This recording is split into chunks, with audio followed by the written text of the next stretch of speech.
Always look for food with the bordbia quality mark, so you can relax and enjoy it more.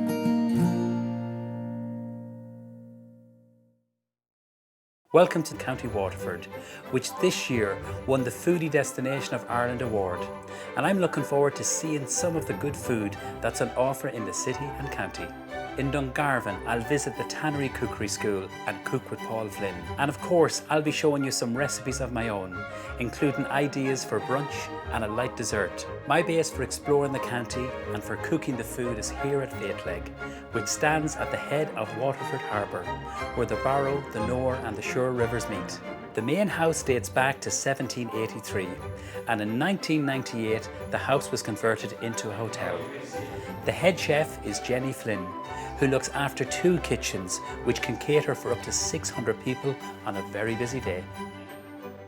Brunch is a lovely thing to serve around the Christmas period, and I've got 2 delicious recipes. The first one is a Bircher muesli, and this was created by a doctor in Switzerland many, many years ago, and he gave it to his patients. So it's like a porridge, but it's different to our porridge. It's cold, it has to be made the night before, so it's lovely and soft. First thing we need to do for the Bircher muesli is grate the apple into the bowl using the coarse grater, and I'm going to grate the skin.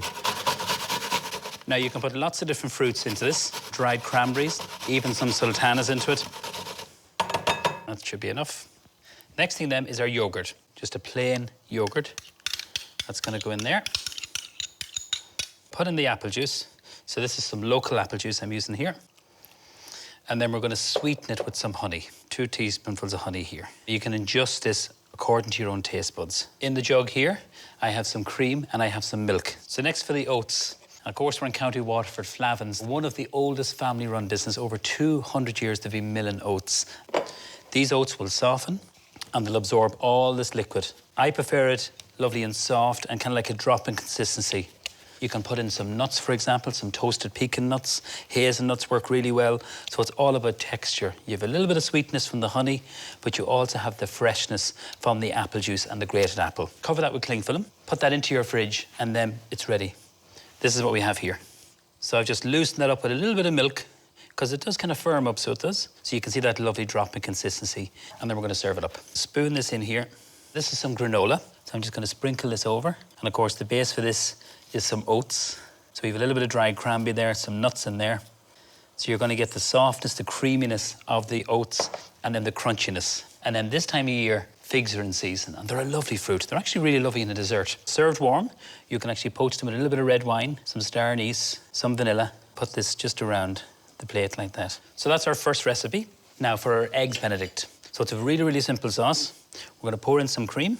Now traditionally Eggs Benedict is served with a hollandaise sauce, but I think that can be tricky. So this is a really, really lovely, light, delicious sauce. I'm going to put in some mustard. This is some English mustard, so roughly about 1/4 teaspoonful goes in there. Grate a little bit of lemon, so just a little bit of lemon zest. And again, this sauce will keep for 3 or 4 days.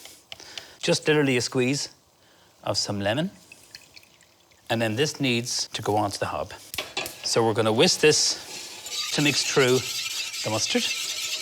I'm going to put a pinch of salt and a little touch of black pepper in here.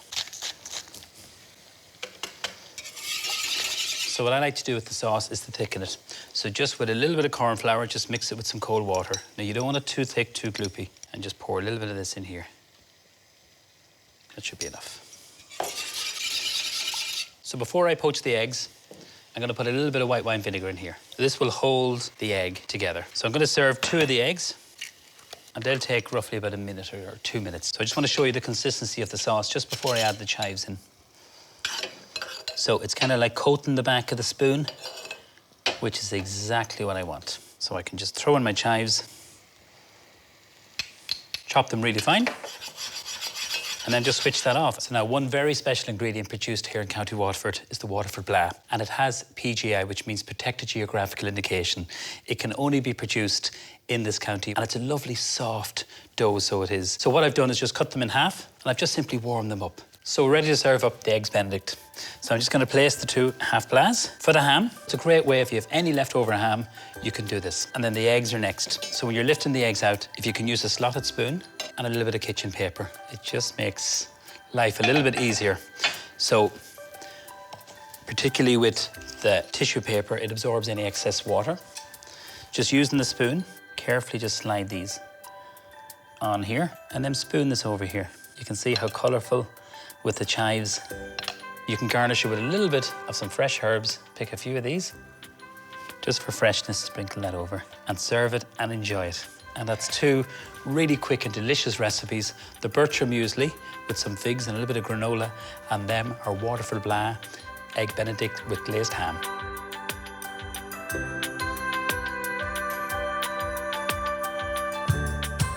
One of the best known restaurants in Waterford is the Tannery in Dungarvan, owned by Paul Flynn. Paul also owns and teaches at the highly respected Tannery Cookery School, and he's invited me to cook something seasonal there. Paul, it's great to be back in the cookery school. It's been a long time since you were here. It has been a while now. Yeah. And I'm sure it's a busy time of year for you. It is indeed, sure. The advent of Christmas, of course, is busy for everybody in the restaurant trade. I'm just going to use some local ingredients. I'm also going to use a style of cooking that I really love. I spent all these years working in kitchens, I suppose, in a way, with fancy food, you know, with food that people might find difficult at home. But in the cookery school, I really try and show people about family cooking. This is just an example of the way that I would cook at home or the way I would show people in the school. So nothing too dramatic. But I first want to just point out this. This is lovely, lovely Cumara lamb, very poignant and beautiful mountain lamb. It's a shoulder, and I love cooking meat on the bone. All that flavour is just so beautiful. It's a very Irish dish, and I'm just going to kick off and just start. So we have the spuds. I'm just going to slice them fairly thickly because this is going to take 2.5 to 3 hours. It's a slow cooking process, you know, really, really easy. Once you have it in the oven, you forget, you know, just forget about it for a few hours and it'll just look after itself. So potatoes, turnips. Turnip, isn't that brilliant? My food is all about winter cooking, and I love these everyday vegetables. So you have them all sliced already, and the turnip, and what would that be, half a turnip, would it be, or a small turnip? Yeah, it's one small turnip, Okay. I'd say. So, of course, you'll recognise the idea of this dish. It's lamb boulangère, made a little bit more Irish. It's a classic, isn't it, though? It's a French classic, and lamb and garlic, they have to go together. And you see, this is all lovely and rustic and no complicated things here. And some bacon lardons. They're going to flavour all the potatoes and the onions and the turnip and bacon, of course. They all go together. And then sage, and be generous. And some lovely thyme. And some lovely thyme. There's no such thing as a good, mean cook. I love it. Lovely local cider, a little bit on the sweet side. And so what we're doing here, like turnip and cider, That's different. go really well. I'm with lamb, too. So a full bottle of cider goes in there. Yeah. And, you know, because turnip and apple goes really well together, there's the cider. And then what we want to do is season that.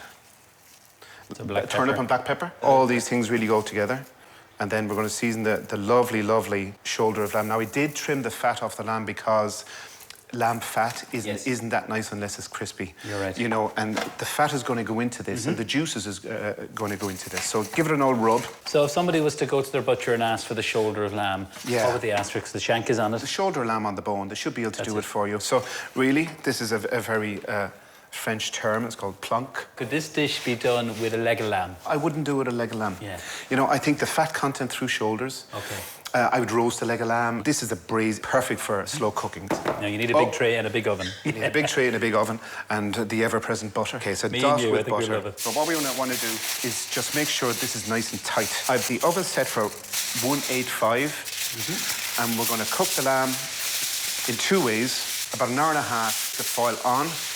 And so it steams, and I tighten everything around there so all the flavours of the thyme and the sage and the garlic and the cider is imbuing those flavours into the lamb. An hour and a half like that, take the foil off, and about another hour afterwards. Now, I'm going to make a kale salad. Have some cream. Just regular whipping cream? Yeah, and this is lovely Clashganny local Waterford cider vinegar, because we need acid. We're making a cream-flavoured dressing. We have some parmesan. Parmesan goes really well with all the flavours. Just some fresh apple. Gives it freshness. Lovely, and texture, doesn't it? Texture and... So Paul, tell me about some of the courses here in the school. And we do lots of things. We try to be a little bit quirky, and it's only me that teaches here. So we do Christmas courses, but it's a part-time school. Really popular one after Christmas is called King of the Kitchen. I love it. The women give vouchers to their husbands in hope that they're going to become better cooks or something. That sounds like a lot of fun. Really simple cookery courses, punctuated throughout the year. Black pepper. Okay. Some sea salt, because this is crunch, you know, it's texture. Add. Kale, so you've cut that really thin. In addition, is that we have some roasted breadcrumbs. Panko, are they the dried breadcrumbs? No, they're not. They're just the regular. Regular, okay. We use panko, of course, Yes. but these are just the regular breadcrumbs. Gorgeous. All right, so that's that. We're going to have a look now to see what the lamb is like, Neven. When you take the foil off, it starts to colour. This should be really soft, and all the lamb juices has gone into the potatoes, the turnip. So I'm just going to present this in family style. I love the whole idea. It's generous, it's abundant, and more importantly, it's delicious. Pretty delicious, yeah. It has to be all about the flavour. And then I saved a little bit of Parmesan. It's a great kind of crowd pleaser that you put that at the centre of the table, let everyone help themselves. Right, we got to taste the lamb first to start. Look at it, it's falling apart. I hope you like it. I like it, I love it. Melts in the mouth. Good man. The potatoes, the turnip. And the cider. Well, look, thank you very much for coming. It was an absolute pleasure to have you. Thank you. I'll try. And have a great Christmas to you and all the family. Thank you. If you cook the whole turkey, this is a great recipe for using leftovers. But if you've done what I've done, is cook the breast separately, and I've asked my butcher to bone and roll the legs. Sprinkle them a little bit of thyme, a little bit of oil, salt, butter in the oven. They'll take about 1 hour and 20 minutes. They're delicious. So this is what it looks like when it's cooked. So you can see a little bit of thyme, a little bit of colour. So all you do is just take off the string and then just dice it into large cubes, what I've done there. So that's all leg meat there. So let's start the vegetables for the satay. So a satay is an Indonesian dish. Coconut, there's a little bit of sweet chilli, peanut, and a little bit of lime. It's delicious. So I'm going to cut this roughly about the size of your thumb. So I'm just going to cut it into lengths like this. So this is the red pepper. Now we're going to add in some baby corn and also some green beans. So that's them all cut there. So the green beans, just cut them in half. That's all we've done. And then this is the baby corn. Just cut this in 3. And then what I like to do is put all the vegetables onto the plate. So you have lots of lovely colour. And then we're going to put garlic into this. 2 cloves of garlic. This is going to be the base for our satay. Now you can put ginger into it. You can put chilli into it. I don't. We're going to use some rapeseed oil. So plenty of oil. Should be preheated. So this is going to go in here. Stir fry this, and then first thing I'm going to add in is a spoonful of brown sugar. Put in our crunchy peanut butter, 2 large spoonfuls of this. I'm going to put in some sweet chili sauce. So there's a little bit of a kick. It's nowhere too hot. You can hear it sizzling there. So I'm just going to break down just the crunchy peanut butter, keeping the pan nice and high. We're going to add in the sweet soy sauce called ketchup mayonnaise. Just look how rich and thick it is. So it's low in salt, and it's really, really beautiful soy sauce. Really good if you're doing a stir fry. In goes the coconut milk. So you can see how thick and creamy and rich this is. And then we just stir this through. So this just takes a minute just to combine everything. So it's a super, super fast recipe. You can just see the lumps of the peanut butter. And the crunchy one is better because you get a nice bit of a crunch to it. We're going to juice the full lime in here. Now look at how beautiful and juicy that is. So the lime gives beautiful freshness to this. Mix that all through. Put in my turkey just to warm it through. So this will take 8 to 10 minutes. It doesn't take long. So I'll just let that come to the boil and let that simmer.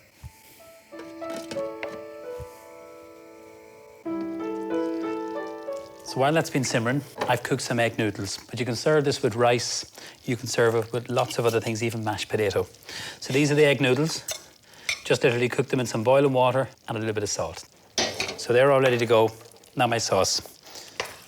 That's the satay. The turkey's warmed through, and nice big chunks of it. You can see that there. The vegetables are cooked. I'm going to finish it with some chopped coriander. You could use basil if you don't like coriander. So when you're chopping, just rock the knife over and back. And I'm not going to cut it too fine. And then just scoop that up there. You can smell that. So I love to add the herbs at the last minute. A little touch of salt. What I like to do is to toast some cashew nuts. You can chop them, but I like to put them actually into the satay. So the cashew nuts give great texture. Just stir them through. So that's ready now to serve up. So plenty of the egg noodles. So these are the real fine egg noodles. Just cook the noodles according to the packet instructions. And then using a ladle, get as much of that turkey as possible.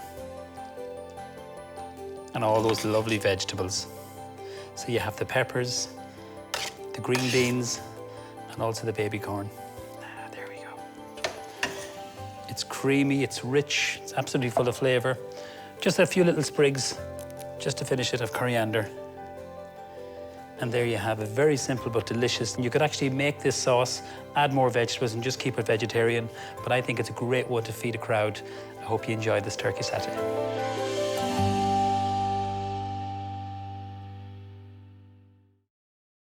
Always look for food with the bordbia quality mark, so you can relax and enjoy it more.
always look for food with the bordbia quality mark, so you can relax and enjoy it more.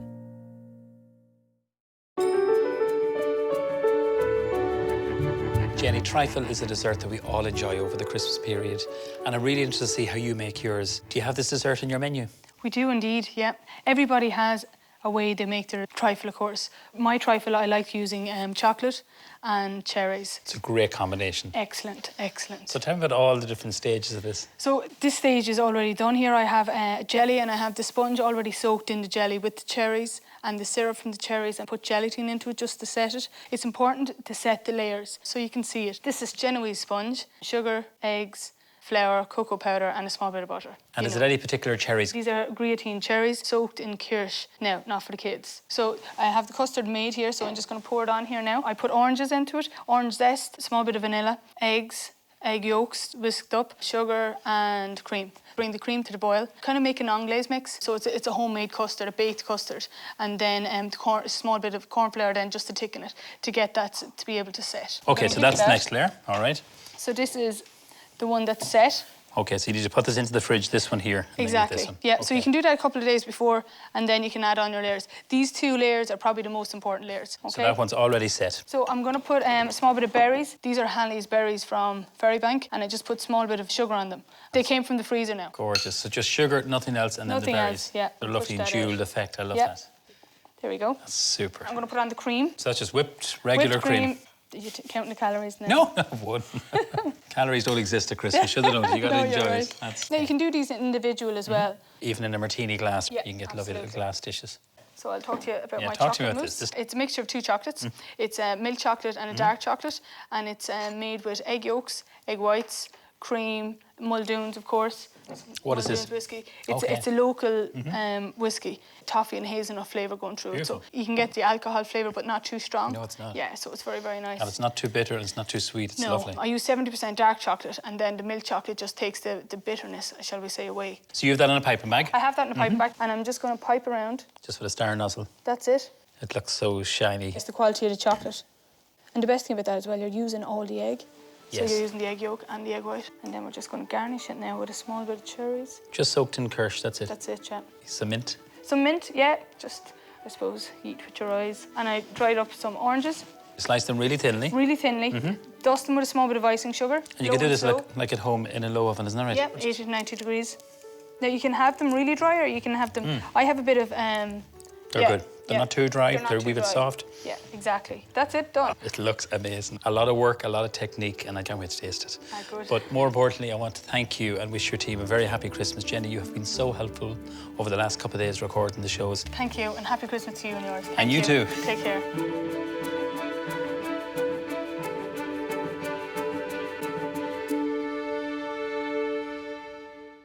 As Waterford was this year's winner of the Foodie Destination Award, I'm in Dungarvan to meet Aoibhinn Ní Croghair, Project Manager for Food the Waterford Way.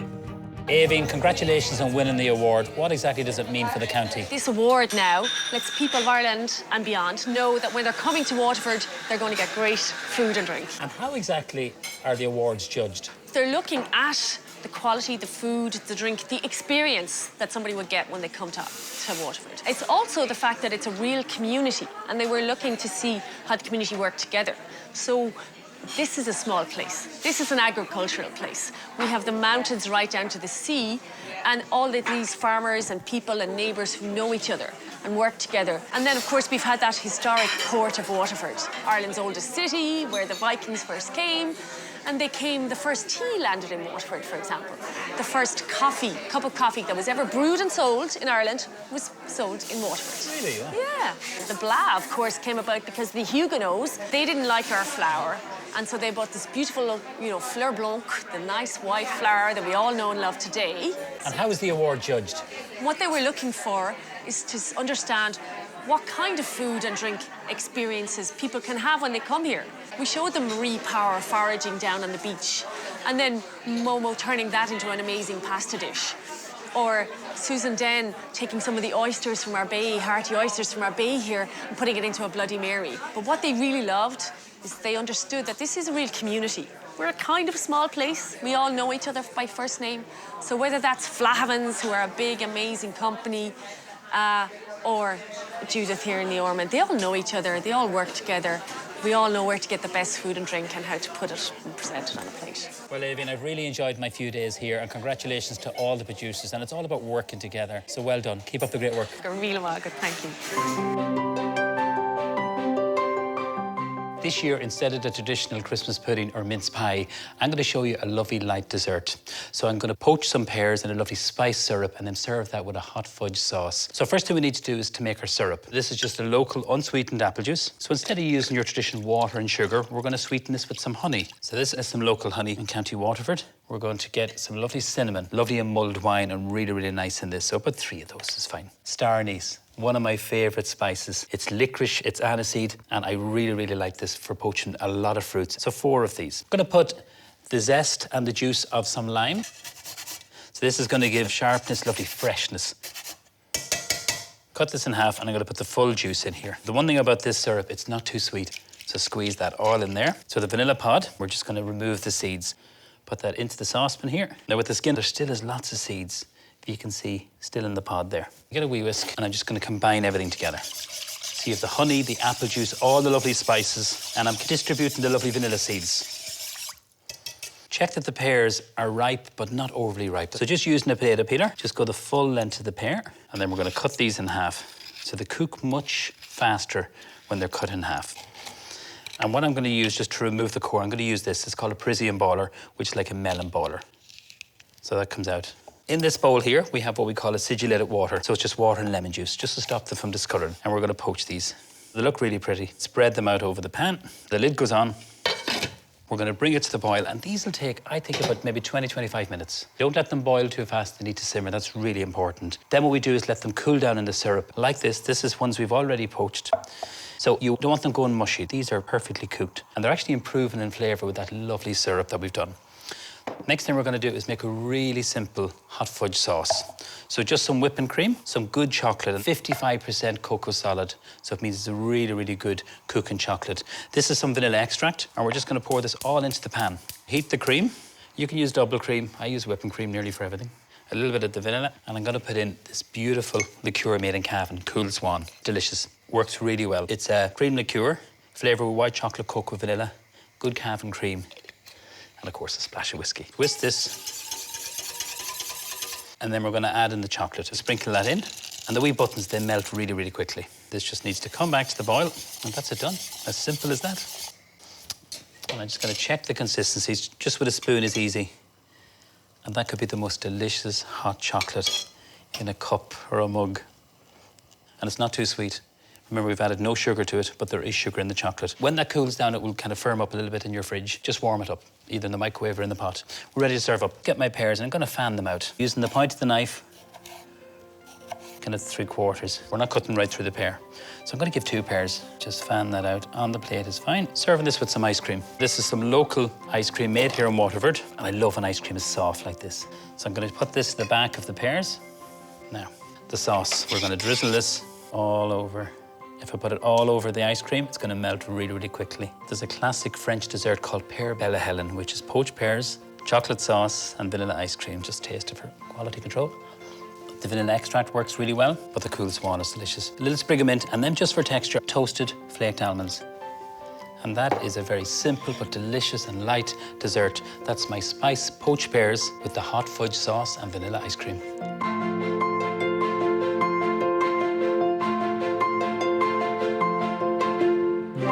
Been a busy couple of programmes, and I hope you've got lots of inspiration from some of the recipes that I've cooked on the shows.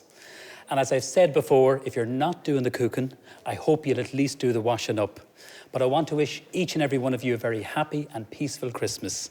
And we're going to sign off now with a Christmas carol sung by the Faitlag National School Choir. So take it away, guys. We wish you a Merry Christmas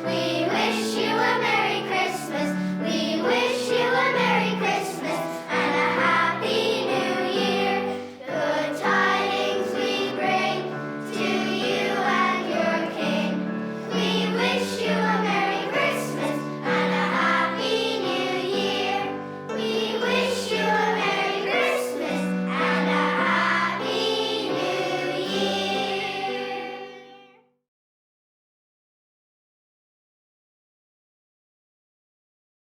Always look for food with the bordbia quality mark, so you can relax and enjoy it more.